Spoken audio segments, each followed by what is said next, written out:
Pessoal, primeiramente, boa noite para todos vocês, tá? Espero que vocês estejam bem. Eu tô ótimo demais. Para não ter gravado esse vídeo mais cedo, né? Mas tá valendo. Apesar de tudo, não passou ainda não passou um dia do jogo, né? Que foi ontem, às 21h45.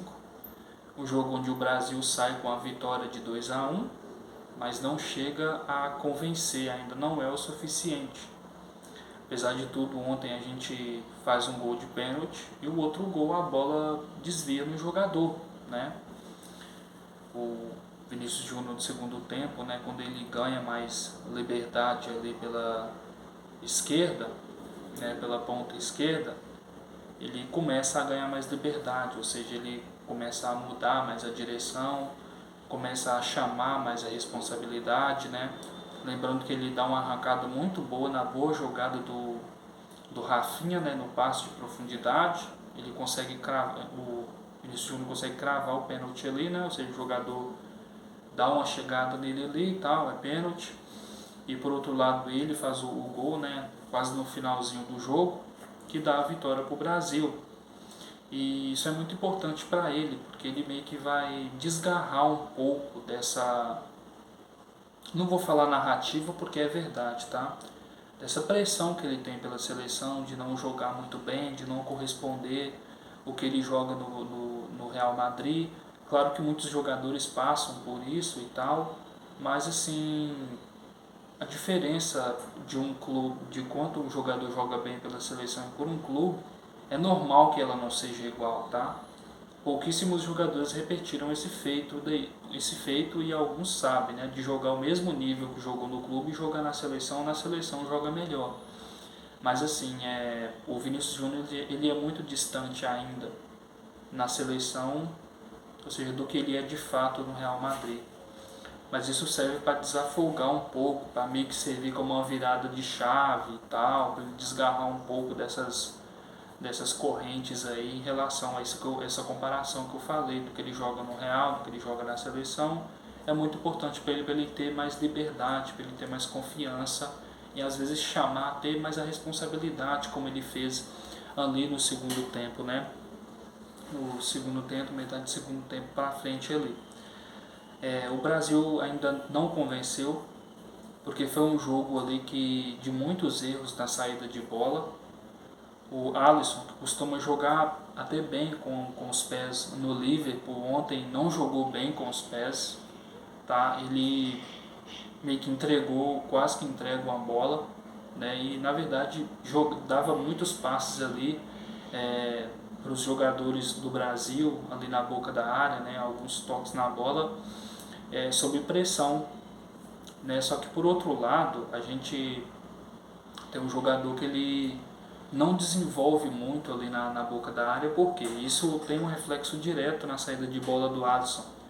E foi o Marquinhos, cara. Marquinhos hoje ele é um zagueiro muito regular e está entre os melhores do mundo. Por quê? Porque ele não é só um jogador que defende muito bem, mas como ele tem uma saída de bola ótima, de poder arrastar o time. Então ele dá lançamento, ele toca bem na bola, ele consegue sair, ele é líder e tal. Não é qualquer zagueiro que tem a técnica que o Marquinhos tem. Então quando o Rames encosta ali no Marquinhos, meio que tira um pouco, meio que tira, não tira essa criatividade que a defesa tem para sair jogando. E daí meio que o Alisson, que confia muito no Marquinhos ali com essa boa saída de bola que o Marquinhos tem, meio que o Alisson fica desnorteado quando o Rames começa a marcar o Marquinhos. E daí começa uma sequência de toques à risca, como eu falei, e meio que sobrecarregava os defensores de poder sair jogando com a bola e, por exemplo, antes de chegar no meio de campo, ou quando chegava no meio de campo, ou passava um pouquinho do meio de campo, os jogadores da Colômbia conseguiam recuperar a bola com muita facilidade aí, né? Já o Rodrigo, né, que é o jogador assim que muitos apontava, né, como ser melhor do que o Vini na seleção, ontem não funcionou. Ontem ele faz apenas uma jogada boa, né, que ele vem pela direita e bate forte ali, né, cruzando a bola, mas não aparece ninguém. né, até não aparece ninguém e tal. Acho que ele tenta ter um passe forte, ele chuta e toca ao mesmo tempo forte em direção ao gol. Por quê? Porque viu que os jogadores da Colômbia preenchiam muitos os espaços ali, cara. Porque talvez se esses jogadores estivessem mais adiantados um pouco, provavelmente eles não iam dar conta de acompanhar o Vinícius Júnior. Porque o Rodrigo estava na direita e o Vinícius na esquerda, que é típico do Vinícius jogando na esquerda.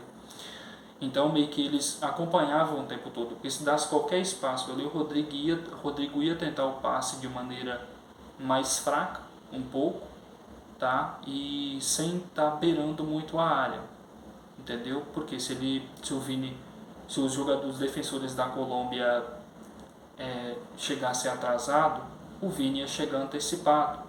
E daí o Rodrigo ia dar esse passe à frente do goleiro e à frente dos defensores para o Vinícius Júnior fazer o gol.